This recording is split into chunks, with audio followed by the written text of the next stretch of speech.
Esports is a huge buzzword at the moment. The esports has gone up like a rocket. Boom, straight up. Esports. Yeah. Obviously, that is something that everybody is trying to wrap their arms around. But there is confusion on what esports actually is. It's commonly seen as either a virtual sport or not, as an umbrella term to cover all competitive video gaming.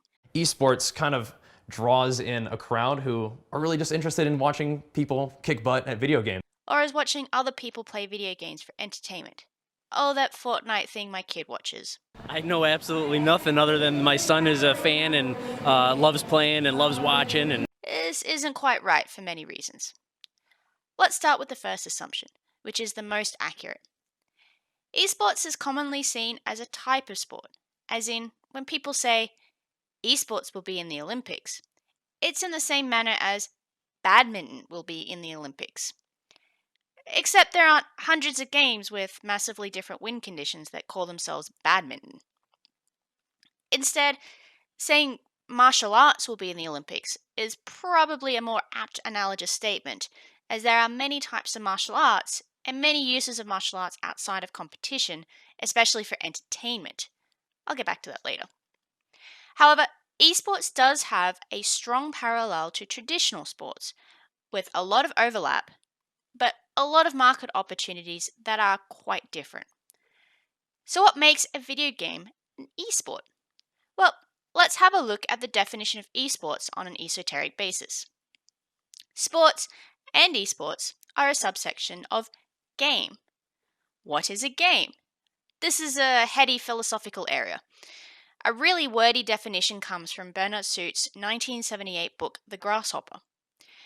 To play a game is to attempt to achieve a specific state of affairs, using only means permitted by rules, where the rules prohibit use of more efficient in favor of less efficient means, and where the rules are accepted just because they make possible such activity.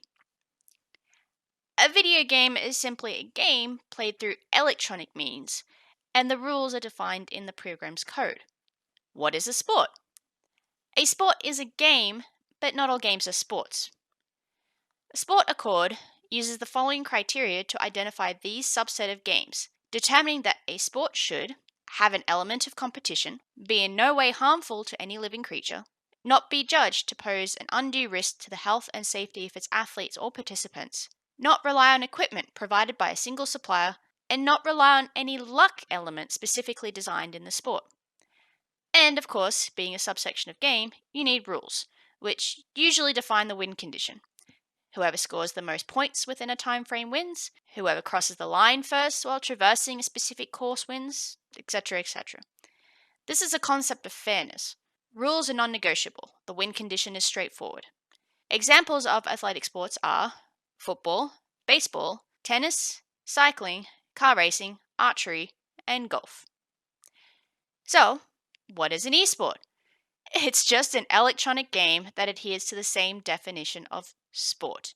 We can use the same criteria as Sport Accord and see examples such as League of Legends, Rocket League, Overwatch, NBA 2K, StarCraft, Street Fighter, and Counter-Strike Global Offensive.